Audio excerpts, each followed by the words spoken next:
आदमपुर के उपचुनाव में बीजेपी के प्रत्याशी भव्य बिश्नोई अब भजनलाल के भव्य नहीं बल्कि बीजेपी के भव्य हैं। आदमपुर उपचुनाव को लेकर बीजेपी ने एक नया चुनाव कैंपेन छेड़ा है, जिसमें भव्य को बीजेपी का बताया गया है और बीजेपी के भव्य ही इस कैंपेन का नाम दिया गया है।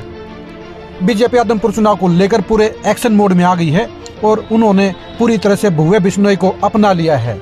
जी हाँ, आदमपुर चुनाव में आज के दिन एक नया टर्निंग पॉइंट नजर आया, जब बीजेपी ने भजनलाल की बजाय भव्य बिश्नोई को अपना लिया और उसके अपने साथ जोड़ लिया।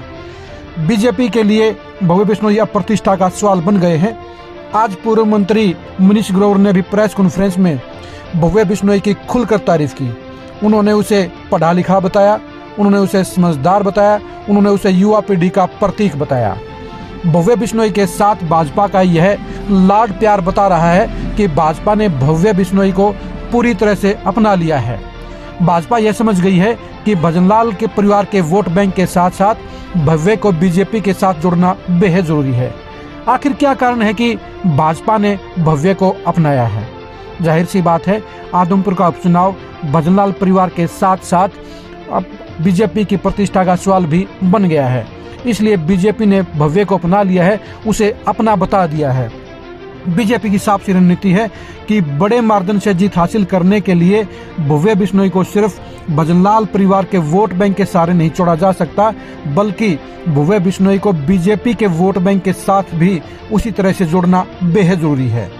बीजेपी वोटरों के साथ भव्य बिश्नोई का नाता जोड़ने के लिए ही भाजपा ने भव्य को बीजेपी के साथ जोड़ा है और उसे बीजेपी का भव्य नाम दिया है। जाहिर सी बात है, बीजेपी यह चाहती है कि भव्य बिश्नोई सिर्फ भजनलाल परिवार के सदस्य न होकर, सिर्फ कुलदीप बिश्नोई के बेटे न होकर, बल्कि वे भाजपा के प्रत्याशी के तौर पर भी जाने जाएं और भाजपा की चुनावी रणनीति पर उन्हें अपना बताया जाए। यही कारण है कि भाजपा ने भव्य बिश्नोई को अपना बताकर एक नया कैंपेन शुरू किया है। उनमें सभी पोस्टरों पर, सभी वीडियो में, सभी होर्डिंगों में बीजेपी के भव्य बताए गए हैं। भव्य बिश्नोई को अपनाना जहां भजनलाल परिवार के लिए सुखद है, वहीं भाजपा को भी इस मुहिम से पूरा फायदा पहुंचता नजर आ रहा है, क्योंकि अभी तक के चुनाव अभियान में भव्य बिश्नोई का प्रचार सिर्फ भजनलाल के पोते और कुलदीप बिश्नोई के बेटे के तौर पर हो रहा था। कहीं न कहीं भजनलाल परिवार बीजेपी से ऊपर नजर आ रहा था, लेकिन बीजेपी ने अब इसे बैलेंस करते हुए भव्य बिश्नोई को अब बीजेपी का भव्य करार दे दिया है। बीजेपी वास्तव में आदमपुर में भव्य जीत हासिल करना चाहती है। बीजेपी ने आदमपुर में 1 लाख वोट हासिल करने का लक्ष्य रखा है। इस लक्ष्य को हासिल करने के लिए भव्य को बीजेपी के साथ जोड़ना सबसे जरूरी था और भाजपा ने समय रहते यह कदम उठाते हुए भव्य बिश्नोई को बीजेपी का बता दिया है। यानी अब बीजेपी आदमपुर के उपचुनाव को भजनलाल के पोते भव्य की बजाय, कुलदीप बिश्नोई के बेटे भव्य बिश्नोई की बजाय, बल्कि बीजेपी के भव्य के तौर पर इलेक्शन को नए तरीके से, नए अंदाज में छेड़ दिया है।